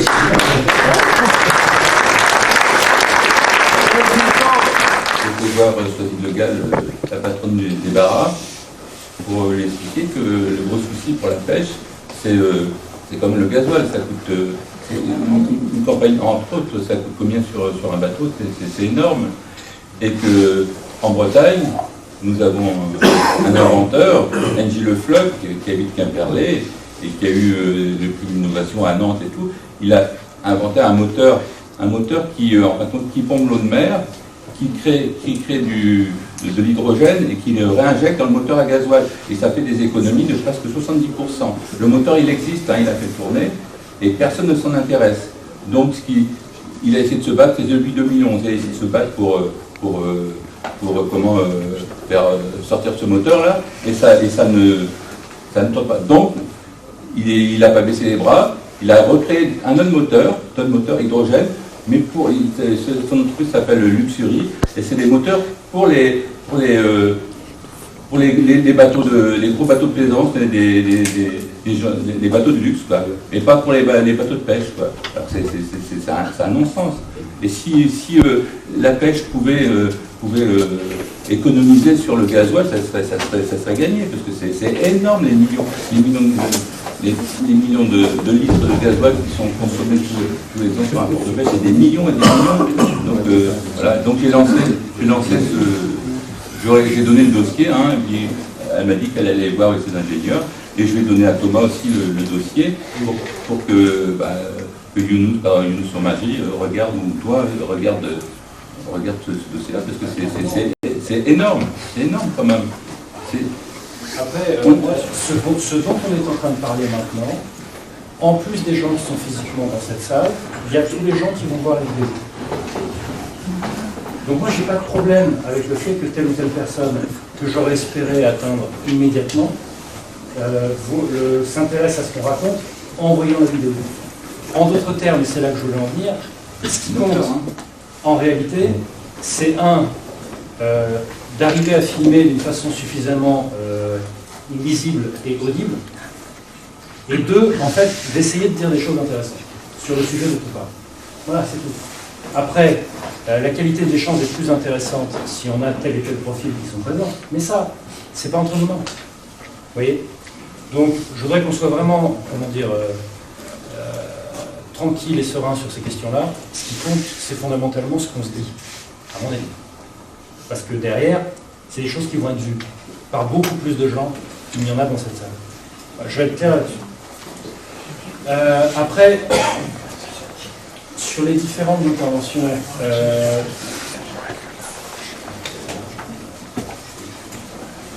je ne sais plus qui disait qu'a priori la pyramide des âges, c'est quelque chose qu'on ne peut pas modifier. On ne peut pas contourner ou ignorer cette donnée de départ. Je suis d'accord avec vous là-dessus. Après, si une pyramide des âges, vous savez comme moi, peut être transformée radicalement par un certain nombre d'événements, à l'échelle d'un pays tout entier, ça va être un baby boom ou un papy boom. Par exemple, pour ne prendre que deux exemples, ou la fenêtre d'opportunité démographique. Non, mais c'est vrai. Et puis, et à l'échelle d'une filière, une politique délibérée, intentionnelle, à l'échelle de la région, ou à l'échelle du pays, ou à l'échelle de l'Europe, qui soit une politique, pardon d'employer ce mot, mais de résurrection, on en est là, si on est les uns les autres, d'une véritable filière, et même filière n'est pas le mot approprié, je pense, parce que c'est plus, j'ai insisté là-dessus, c'est plus que ça. Mais à partir du moment où il y a une politique suivie pour réappareiller, je veux dire, dans ce cas-là, mécaniquement, vous allez avoir des effectifs jeunes qui vont regrossir, c'est logique. Vous voyez, les volontaires, quand vous donnez davantage de débouchés, les volontaires qui vont se manifester, je ne pense pas qu'ils auront plus de 60 ans, vous voyez. Mais, oui, non, mais je vous en prie, allez-y. Oui, c'est évidemment ce qu'il faut tenter de faire, parce qu'on est dans une situation où il faut une véritable résurrection. Mais le problème aussi, c'est, bon, on connaît bien des tas de points. J'ai interviewé un jour un vieux personnage de l'île de Watt. L'île de Watt qui était un bastion dans les années 68-70 de la pêche, de la réflexion sur l'avenir de la pêche artisanale, de la pêche côtière, sur l'idée de la ceinture bleue, les écloseries, enfin un travail incroyable. Il y avait une quarantaine de bateaux, une centaine, pratiquement tout le monde était pêcheur sur l'île. Aujourd'hui, il reste 5 bateaux. Et encore, beaucoup sont avec des retraités. Bon. Pourquoi? Il m'a dit, le problème, c'est que les jeunes pêcheurs, ils ne trouvent pas de femmes ou de compagnes. C'est le peu de pêcheurs qui restent, ils sont obligés d'aller sur la côte, dans un autre coin, pour trouver... Enfin, c'est-à-dire que aujourd'hui, un des grands problèmes, c'est que le mode de vie du pêcheur, qui se lève toutes les nuits et qui va sortir, c'est dans des conditions, vous regardez aujourd'hui, c'est tous les jours, c'est dans les conditions. Eh bien, c'est pas seulement le problème du pêcheur qui, lui, il y a encore des jeunes qui ont envie et qui souhaitent crocher dans ce métier-là, mais c'est aujourd'hui la femme d'un pêcheur, elle ne va pas forcément être à la maison à attendre qu'il revienne. Elle aura son propre travail et c'est très bien. Et que le mode de vie de la femme et le mode de vie du pêcheur ne peuvent pas coïncider, quoi. C'est un véritable problème c'est un problème humain. Hein. C'est qu'aujourd'hui, dans la société que nous vivons, moi je suis responsable du festival Pêcheurs du Monde, et on a créé ce festival il y a maintenant en 2008 pour justement recentrer le débat sur la pêche, non pas sur la question des ressources, qui est une vraie question, hein, mais sur la question des hommes et des femmes. C'est là que ça se joue. C'est redonner l'envie, le goût de se confronter. C'est le dernier métier où on est confronté directement avec les ressources de la nature. Hein, et on est confronté à ça. On est confronté, et c'est extrêmement intéressant aussi, on est confronté aux limites. Les pêcheurs sont les premiers à être confrontés à la question de la limite. Et quand ils font des conneries, ils le payent cash. Hein. Et donc, ils ont intérêt, effectivement, à avoir la maîtrise de la gestion de leurs ressources. C'est quelque chose d'extrêmement compliqué. Ça va être de plus en plus compliqué avec les changements climatiques, parce que les ressources changent, l'évolution. C'est fou comme les choses évoluent de manière extrêmement rapide, et comment les principes de gestion qu'on peut avoir, par exemple, sont inadaptés par rapport à l'évolution des ressources elles-mêmes. Donc, c'est vraiment un défi qui est d'abord, c'est pas un défi de la ressource, c'est un défi de est-ce qu'on a aujourd'hui, parmi nos jeunes, des gens qui ont l'envie, est-ce que la société est prête à les soutenir au lieu de leur taper dessus et de dire qu'ils font n'importe quoi, qu'il ne faut pas bouffer du poisson parce qu'ils souffrent, ou des choses des gens. Hein. Voilà, c'est profondément une société qui doit porter aujourd'hui l'avenir d'une partie de la jeunesse et qui doit l'inciter à reprendre cette activité et à la maintenir et à la transmettre. Les alevins n'arrivent plus à se nourrir de ces algues qui sont plus grosses. Donc on va avoir des effondrements comme ça, massifs d'espèces, que de toute façon la communauté européenne n'arrivera pas à faire. Il faut qu'on change drastiquement et en créant un rapport de force. Donc moi voilà, je voulais juste rebondir. C'est vrai que mais pour moi les mouvements, tout ce qui est végétarisme, le véganisme, c'est une voie de politisation. C'est déjà un début. C'est vrai que des fois ça va pas forcément, ça dépend des personnes, des fois ça va pas très loin de dire bon j'arrête de manger de la viande parce que les gens souffrent, ouais mais bon en utilisant un smartphone c'est vrai que tu vas peut-être provoquer plus de problèmes qu'en mangeant de la viande. Mais je pense qu'on ne devrait pas critiquer comme ça, on devrait critiquer systémiquement comment la société fonctionne et comment on nous détourne en fait de notre psyché collective, parce que c'est vivre ensemble, c'est vivre mais humainement, mais aussi avec la nature, avec les animaux. Et on est un écosystème, c'est ça, c'est les relations entre organismes et avec le sol. Et je pense qu'on devrait se recentrer aussi là. Sur la pêche industrielle, là il n'y a pas de... C'est juste au niveau des pêcheurs de petite taille, je serais très étonné d'apprendre qu'ils se considèrent propriétaires de la mer. Oui. Tu vois, c'est mon seul bémol. Hein. Par contre, sur la pêche industrielle, tout à l'heure je les ai comparés à des moissonneuses batteuses flottantes, donc tu comprendras que je suis d'accord avec toi. On a été habitué à vivre dans un monde où c'est la consommation, c'est la croissance, et on a l'impression que même au niveau du boulot, faut écraser les autres. Donc il y a des gens qui ont été élevés comme ça et qui en reviennent. Mais pour moi, il faut avoir des déclics, faut vivre des choses au quotidien. Je voudrais qu'on soit collectivement très attentif à un truc, c'est que souvent, il y a dans le système en place une très grande créativité pour se servir de toutes les causes pas sociales comme diversion. C'est vraiment un truc, mais systématique. Et tout, plutôt que la répartition des richesses et des droits sociaux. N'importe quoi. Tu veux qu'on parle de quoi? Oui, n'importe quoi. Et donc, d'être très attentif à ne pas hiérarchiser les luttes. Non, je dis pas que tu le dis. Ouais. C'est pas ce que je dis. Je dis juste, j'en profite puisqu'on en parle, pour dire que tout ça doit être pensé en front commun. Et donc, par exemple, si quelqu'un commence à me dire qu'on parle trop de la condition, de la souffrance sociale et pas assez de la souffrance animale, là je ne le suis plus. Parce qu'il est déjà en train de hiérarchiser. Mais je fais le même raisonnement pour la pêche. Tu vois? C'est-à-dire, ma question c'est comment on fait pour résoudre à la fois la question de la prise en compte nécessaire de la souffrance animale et la question du maintien et même de la résurrection, puisqu'on en parlait tout à l'heure, de la pêche artisanale. Les bateaux, ils font 25 mètres. Ok? Ce sont des bateaux qui partent au large, qui vont sur le plateau occidental. Ben, voilà, exactement. Oui, c'est bien. Exactement. Qu'est-ce que tu fais avec ces gens, ces pêcheurs qui sont sur ces bateaux-là? Les pêcheurs sont dans la rue, ils sont très actifs dans les manifestations, mais dans les manifestations de gilets jaunes. Donc c'est une population qui est dans la rue parce que la population de pêche ici compte beaucoup d'intérimaires, compte des gens qui ne peuvent plus remonter sur les bateaux pour des raisons de modules, pour des raisons médicales. Donc c'est toute une population qui est extrêmement précarisée aussi, qui se retrouve à du RSA. Donc si, ils sont dans la rue en fait déjà, toute une partie.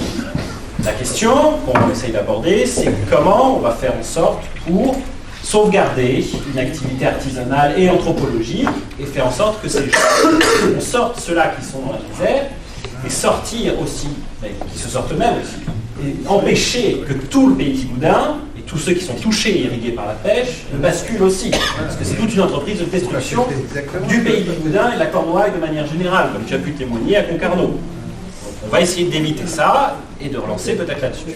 La réflexion que j'ai par rapport au transport maritime, puisque c'est ça qu'on a commencé à parler, c'est le manque de volonté politique depuis fort longtemps, au niveau français, même avant l'Union européenne, de faire un grand port français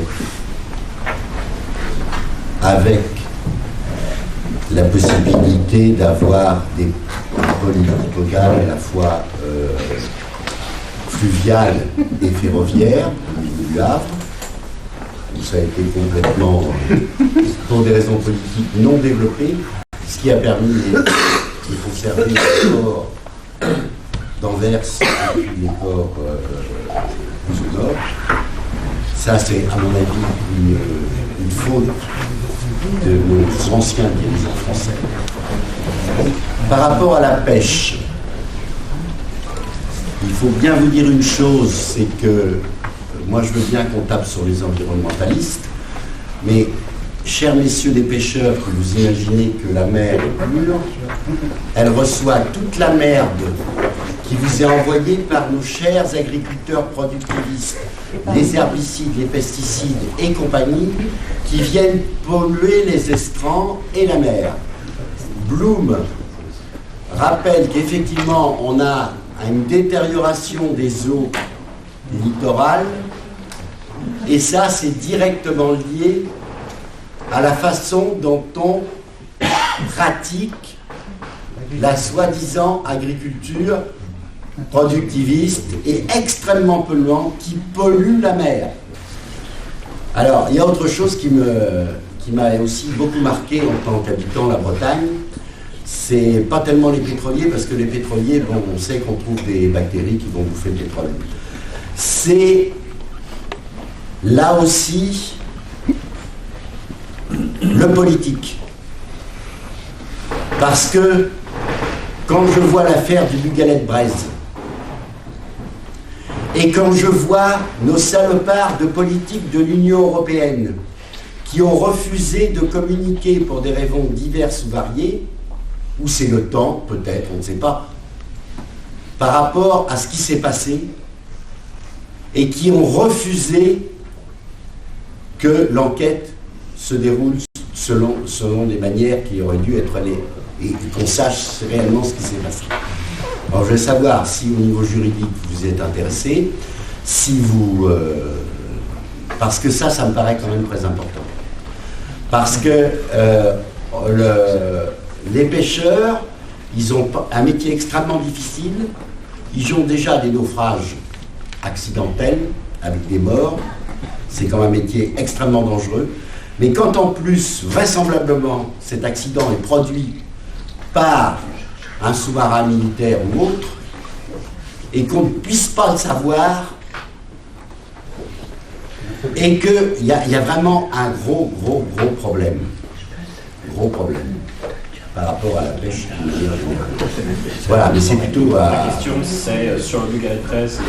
Sur le Bugalet-Braise, mais sur également, il faut se rendre compte qu'il n'y a pas...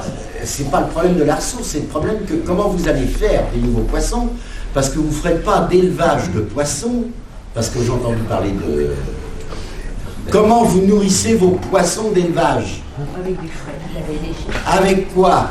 Avec des petits poissons. Vous allez pêcher où? En Afrique. Et il y a surtout quelque chose par rapport à l'Europe, et c'est ma question par rapport à l'Europe. On a évoqué le Brexit.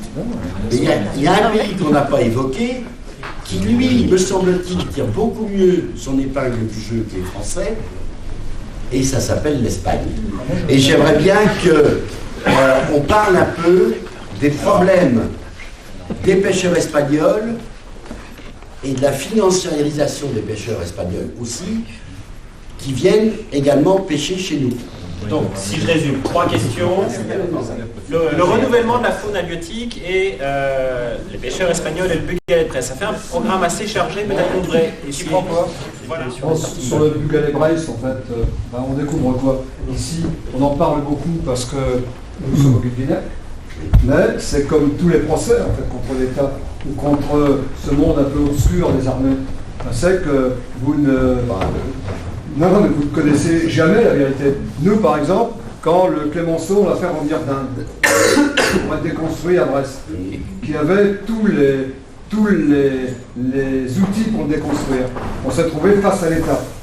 Quand on est rentré dans le tribunal à Rennes, on appelle, on a vu dans les yeux du président qu'il avait déjà la réponse. Mais c'est le procès, c'est le problème en fait des procès que vous pouvez faire contre l'État. Et le Bugalet-Braise, moi j'ai rencontré certaines familles, mais en amitié. Oui. Et j'ai du mal à en parler en fait. Parce que leurs familles sont aussi naufragées que ceux qui se sont noyés. Oui. Tellement qu'elles vont pas bien. Et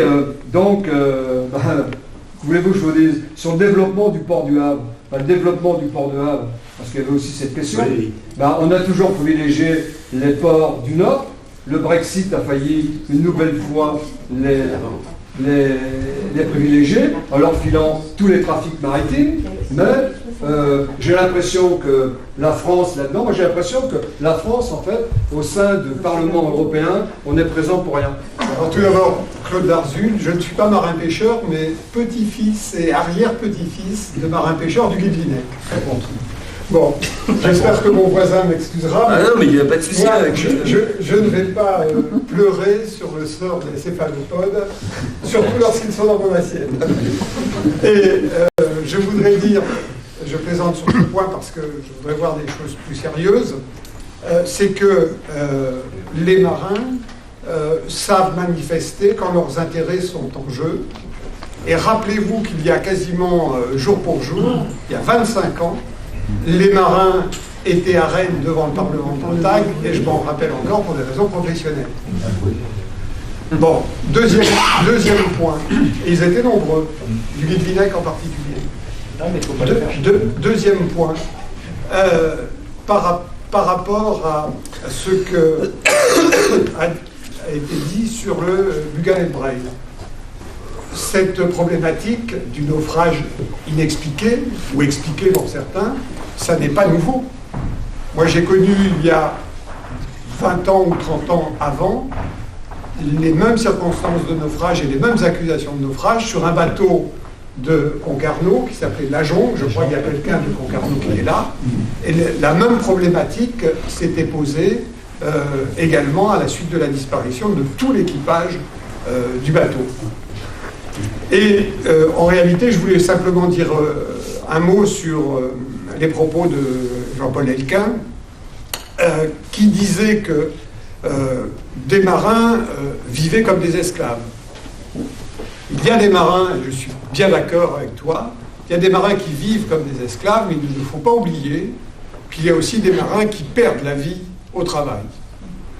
Et il y a à peine 10 jours, un marin du Guy de Vinec, dont le bateau est aujourd'hui sur le slipway, a disparu en mer, n'a pas été retrouvé à ce jour, ça fait 10 jours, et je pense que au cours de cette réunion, il faut qu'on ait une pensée pour cet événement, parce que je ne pense pas que vous puissiez tenir une réunion au Guy de Vinec sans au moins rendre hommage ou avoir à l'esprit cette disparition.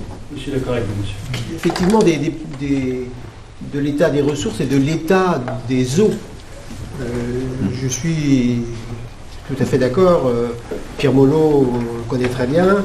Il a été celui qui est le premier à insister sur le problème principal qui était celui du plancton. Le problème de la ressource peut se renouveler si le plancton est sain et si le plancton est là. Et c'est vrai qu'un des grands problèmes aujourd'hui, quand on donne des chiffres sur les ressources, les stocks qui sont soi-disant surexploités, une partie d'entre eux sont surexploités, mais une autre partie n'est pas surexploitée. Ils sont tout simplement en mauvais état parce que l'environnement a changé. C'est le cas par exemple de la sardine en Méditerranée, qui ne grossit plus. Vous prenez aujourd'hui la Baltique, où il y a des gros problèmes sur les stocks de morue. La morue ne reviendra pas en Baltique parce que 30% de la mer Baltique est morte. Elle est quasiment sans oxygène. Il y a 30% de la Baltique. Comment est-ce qu'on peut reconstituer et ça, c'est lié à la pollution qui vient de tous les pays autour, et puis aussi du fait qu'il y a des changements dans les courants qui font que le renouvellement ne se fait pas, etc. Donc, il y a des changements profonds dans la nature de l'environnement, les zones en faiblesse d'oxygène, en hypoxie ou en sans oxygène dans le monde s'étendent de plus en plus. C'est effectivement lié pour une part à l'agriculture, et seulement pour une part à l'agriculture. Il faut faire attention à ça. Je vous donne l'exemple de la Ria d'Etel, que je connais très bien. Sur la Ria d'Etel, il y a des ostréiculteurs, il y a des pêcheurs, il y a des pêcheurs à pied, il y a aussi tout autour des agriculteurs, et ils ont mis en place un programme commun, d'ailleurs inspiré par les réflexions de Pierre Molot, pour s'associer, réfléchir entre eux à comment gérer notamment les épandages agricoles de façon à limiter et à éviter l'abaissement de la qualité des eaux de l'Ariane Etel. Le programme a été un succès. D'où vient aujourd'hui le problème? Le problème ne vient plus de l'agriculture, le problème vient des habitations. C'est l'habitat qui pollue. Et pas en baie de Douarnenez, qui est beaucoup plus... Pas en baie de Douarnenez. Voilà. C'est-à-dire qu'on peut résoudre un problème sur la pollution agricole, et il y a d'autres problèmes qui apparaissent qui sont plus graves. Parce que là, ça touche à la c'est une pollution qui touche beaucoup plus profondément le milieu. En fait, aujourd'hui, on est dans un mode industriel et notamment sur l'eau, quand on voit les centrales d'épuration que l'on voit, des fleuves, et donc ils cuvent ça dans des cuves, donc des boues industrielles, des boues de stations d'épuration. Très riche, alors en métaux lourds, il y a du mercure, et c'est déversé, notamment sur l'Ariane Etel. Ils appellent ça des PMPOA, donc c'est déversé sur les versants. Et donc ils polluent toute la mer, toute la mer et tous les strands, et les agriculteurs également qui produisent des huîtres, des moules et tout ce qui s'ensuit. Voilà. Mais c'est une très grande source de pollution, les eaux, voilà, par non-concertation en fait, parce que bon, elles pouvaient servir soit à une méthanisation par exemple, mais bon, il y a des contre... Mais voilà, ne pas les déverser sur des versants. Je vous invite à continuer la discussion, cette fois en petits groupes. On va peut-être s'arrêter là pour l'Agora, en remerciant tous nos participants et en remerciant d'être venus, certains de loin. Encore merci pour cette soirée. Donc, il y a